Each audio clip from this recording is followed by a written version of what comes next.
Donald Trump just said he'll shoot down Venezuelan fighter jets if they get too close to American ships. Yes, you heard it right. The President of the United States has basically threatened to start an air war in the Caribbean over boats, drugs, and gangsters. Welcome to 2025. Look, let's cut through the noise. This is not just about some jets buzzing U.S. ships. This is about a showdown between Donald Trump and Venezuelan President Nicolas Maduro. And the stakes, they're massive. Drug trafficking routes, oil-rich politics, and a possible military conflict just out of Florida. So today, let's break down what actually happened with those jets, why Trump is suddenly flexing military muscle in Latin America again, and what this means for U.S. foreign policy. And let's be honest, for all of us watching the next season of Trump versus the world. So here's the play-by-play. Earlier this week, Venezuelan military aircraft flew close to a U.S. Navy vessel off the coast of South America. Now, according to U.S. officials, this wasn't just a one-time stunt. It happened twice in 2 days. Trump's response, he basically told reporters, if they try it again, we'll shoot them down. That's not vague diplomacy. That's straight up, you fly, you die. Now, why does this matter? Because international waters are tricky. If Venezuelan jets are in their own airspace but near U.S. ships, legally that's still allowed. But Trump isn't talking about legal technicalities. He's drawing a red line. And historically, when America draws red lines in Latin America, things get ugly. But this all started because of another incident. The U.S. military carried out a strike on what they claim was a Venezuelan drug boat, a vessel run by the gang Tren de Aragua, which the U.S. has labeled a terrorist organization. 11 people were killed. Maduro's government, they say this is a lie. They say the U.S. is manufacturing a crisis, trying to justify military aggression. Trump's team, they say Maduro is harboring drug traffickers and narco gangs that are literally pouring cocaine into American cities. So we are not just talking about two ships passing in the night. We're talking about a deadly strike, denials, and now threats of escalation. Now let's zoom out. Trump has been back in office since January, and this is part of his larger anti-drug war strategy in Latin America. Remember, this is classic Trump. Project Strand, punish enemies, make it look like America is winning against crime. He's doubled the reward for Maduro's arrest, now $50 million.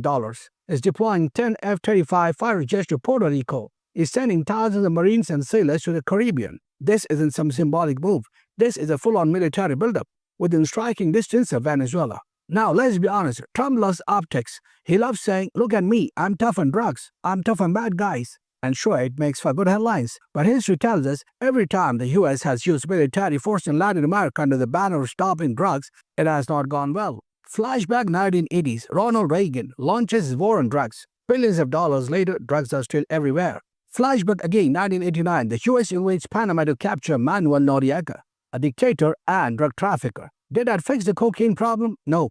The war on drugs has been America's least successful export. We have shipped it to Colombia, to Mexico, to Central America. And now, Trump is rebooting it with Venezuela as the villain. But here's a twist. Maduro isn't some random cartel boss. He's a sitting president of a country. That means any escalation here isn't just about gangs and smugglers. It's about sovereignty, international law, and whether Trump is willing to risk war to prove a point. So, how's Maduro responding? He's basically saying, we don't want war, we want dialogue, but respect us. He's accusing the U.S. of trying to trigger regime change. The same old playbook America has used in Latin America for decades. Think about it, from Chile to Cuba to Nicaragua.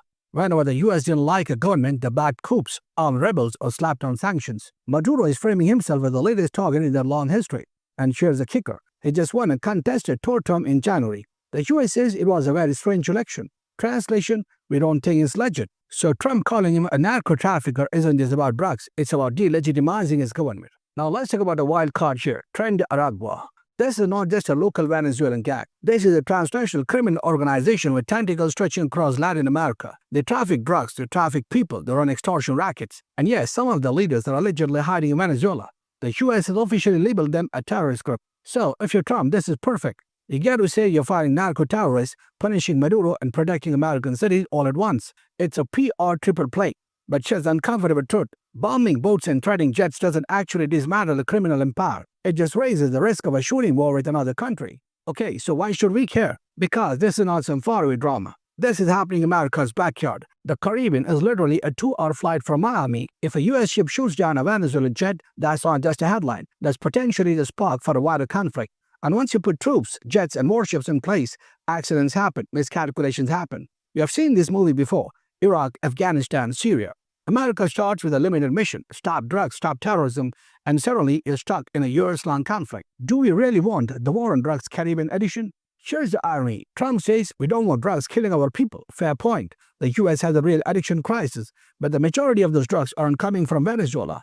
They're coming from Mexico through U.S. demand itself. So while Trump is flexing in the Caribbean, the bigger drivers of America's drug epidemic are still right here at home. All prescription fentanyl from Asia, demand fueled by poverty and hopelessness. But bombing boats makes for better TV than fixing healthcare, and Trump knows it. This showdown isn't just about Venezuela, it's about Trump sending a message globally. To Latin America, don't mess with us. To China and Russia, who both back Maduro, we are not afraid of you. And to his base back home, I'm the strong man who protects America. It's foreign policy as performance, and whether you agree with him or not, you can't deny it's high drama.